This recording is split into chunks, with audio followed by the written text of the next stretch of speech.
അർജുൻ, അപ്പോൾ സോഷ്യൽ മീഡിയയിൽ mass BGM ഒക്കെ ഇട്ട പ്രധാനപ്പെട്ട കോൺഗ്രസിൻ്റെയും ലീഗിൻ്റെയും UDF നേതാക്കളോടൊപ്പമുള്ള റീലുകൾ ഇവർ കുത്തി നിറയ്ക്കുകയാണ്. ഇവരൊക്കെ ഭൂലോക ഫ്രോഡുകളാണെന്നുള്ളതാണ്. അതായത് ഒരു വശത്ത് ഈ രമേശ് ചെന്നിത്തല നേതൃത്വം നൽകുന്ന ഓപ്പറേഷൻ തൂഫാന് അനുകൂലമായിട്ട് പോസ്റ്റുകൾ പങ്കുവച്ചിട്ടുണ്ട്.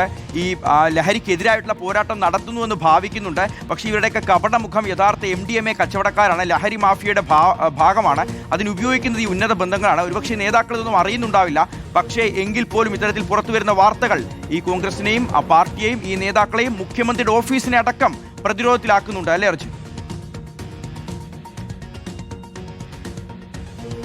തീർച്ചയായും ഷിഹാസ്, പെരുമ്പാവൂർ അറക്കപ്പടി സ്വദേശികളായ 3 പേരെയാണ് കാസർഗോഡ് ചന്തേര പോലീസ് പിടികൂടിയത്. ഈ 3 പേരും കോൺഗ്രസ് പ്രവർത്തകരാണ് എന്നതിനപ്പുറത്തേക്ക് ഇതിൽ മുഹമ്മദ് ഹുസൈൻ ബൂത്ത് യൂത്ത് കോൺഗ്രസിന്റെ ബൂത്ത് പ്രസിഡന്റാണ്. അതിനേക്കാൾ ഏറ്റവും പ്രധാനപ്പെട്ട കാര്യം ഇവർക്ക് ഇതിൽ പ്രത്യേകിച്ച് ഹുസൈനും സലാമിനും ഈ മുഖ്യമന്ത്രിയുമായി അടുത്ത ബന്ധമുണ്ട്. കഴിഞ്ഞ 2 വർഷത്തിലേറെയായിട്ടെങ്കിലും ഇവർ മുഖ്യമന്ത്രിക്കൊപ്പം, അതായത് പ്രതിപക്ഷ നേതാവായിരിക്കും, അതോടൊപ്പം മുഖ്യമന്ത്രിയായ ശേഷവും അദ്ദേഹത്തിന്റെ സോഷ്യൽ മീഡിയ പ്രൊമോഷൻ അടക്കം ഇവർ നടത്തിയിട്ടുണ്ട്. മാത്രമല്ല ഈ മുഹമ്മദ് ഹുസൈൻ്റെ ഫേസ്ബുക്ക് പരിശോധിച്ചാൽ നമുക്ക് മനസ്സിലാക്കാൻ കഴിയും team BD Satheesan social media coordinator എന്നതാണ് അതിൽ പ്രധാനമായും രേഖപ്പെടുത്തിയിരിക്കുന്നത്. മാത്രവുമല്ല ഈ ഹുസൈൻ്റെ സമൂഹ മാധ്യമ അക്കൗണ്ടിൽ ഏതാണ്ട് 99% BD സതീശനെ പ്രകീർത്തിച്ചുകൊണ്ടുള്ള പോസ്റ്റുകളാണ്, റീലുകളാണ്. മാത്രവുമല്ല BD സതീശൻ്റെ വീട്ടിൽ, ദേശത്തെ വീട്ടിൽ, അതോടൊപ്പം തന്നെ അദ്ദേഹത്തിൻ്റെ ഓഫീസിലൊക്കെ തന്നെ ഇവർ സന്ദർശിച്ചതിൻ്റെ ദൃശ്യങ്ങളുമുണ്ട്. 2024 മുഹമ്മദ് ഹുസൈൻ്റെ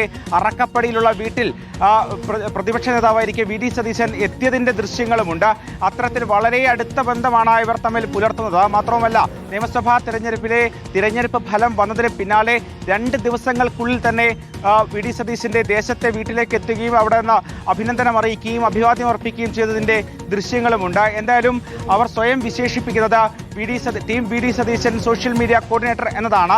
മാത്രവുമല്ല വെങ്ങോല പഞ്ചായത്തിലെ 142ാം ബൂത്തിലെ യൂത്ത് കോൺഗ്രസിന്റെ പ്രസിഡന്റ് കൂടിയാണ്. അതിനേക്കാൾ ഏറ്റവും വിരോധാഭാസം എന്ന് പറയാൻ കഴിയുന്നത് ഇവർ ലഹരി വിരുദ്ധ പ്രചാരണ പ്രവർത്തനത്തിൽ മുൻപന്തിയിൽ ഉണ്ടായിരുന്നു എന്നുള്ളതാണ്. പ്രത്യേകിച്ച് കോൺഗ്രസിന്റെ ലഹരി വിരുദ്ധ പ്രചാരണ പരിപാടികളിൽ പങ്കെടുക്കുന്നതിന്റെ ദൃശ്യങ്ങളും ഫോട്ടോകളും ഇവർ സമൂഹ മാധ്യമങ്ങളിൽ പങ്കുവച്ചിട്ടുണ്ട്. അതുമാത്രവുമല്ല ഇത്തവണ പുതിയ സർക്കാർ അധികാരത്തിൽ വന്ന ശേഷം രമേശ് ചെന്നിത്തല ഓപ്പറേഷൻ തൂഫാൻ പ്രഖ്യാപിച്ചതിന് പിന്നാലെ പെരുമ്പാവൂരിൽ ഒരു മഹാറാലി സംഘടിപ്പിച്ചിരുന്നു. ആ റാലിയെ പ്രകീർത്തിച്ചുകൊണ്ടും അതൊരു മുന്നറിയിപ്പാണ്, സമൂഹത്തിന് വേണ്ടിയുള്ള ഒരു മുന്നറിയിപ്പാണ് എന്ന് പറഞ്ഞുകൊണ്ടുള്ള പോസ്റ്റുകളും ഇയാൾ പങ്കുവച്ചിട്ടുണ്ട്. അത്തരത്തിൽ PK കുഞ്ഞാലിക്കുട്ടിക്ക് ഒപ്പമുള്ള ദൃശ്യങ്ങൾ ഈ അബ്ദുൽ സലാം പങ്കുവച്ചിട്ടുണ്ട്. അത്തരത്തിൽ ഈ നേതാക്കളുമായി അടുത്ത ബന്ധം ഇവർ പുലർത്തുന്നുണ്ട്. ഇതിന്റെ മറവിലാണോ ഇവർ ഈ ലഹരി കച്ചവടം നടത്തിയത് എന്നാണ് ഏറ്റവും പ്രധാനപ്പെട്ട ചോദ്യം. ശരി അർജുൻ, അപ്പോൾ ഇത്തരത്തിൽ തങ്ങളുടെ തൊട്ട് അടുത്തുള്ള ആളുകളെ കുറിച്ചിട്ടെങ്കിലും ഇവരെന്ത് ചെയ്യുന്നു, ഇവരൊക്കെ ക്രിമിനൽ ഏതെങ്കിലും തരത്തിലുള്ള ബാക്ക്ഗ്രൗണ്ടുള്ള ആളുകളാണോ എന്നൊക്കെ അന്വേഷിക്കാനും അത് കണ്ടെത്താനും അങ്ങനെയുള്ളവരെ അകറ്റി നിർത്താനുമുള്ള ഉത്തരവാദിത്വം കൂടി പ്രധാനപ്പെട്ട നേതാക്കൾ കാണിക്കണം. അവർക്ക് കൂടിയുള്ളൊരു വലിയൊരു പാഠം കൂടിയാണിത്.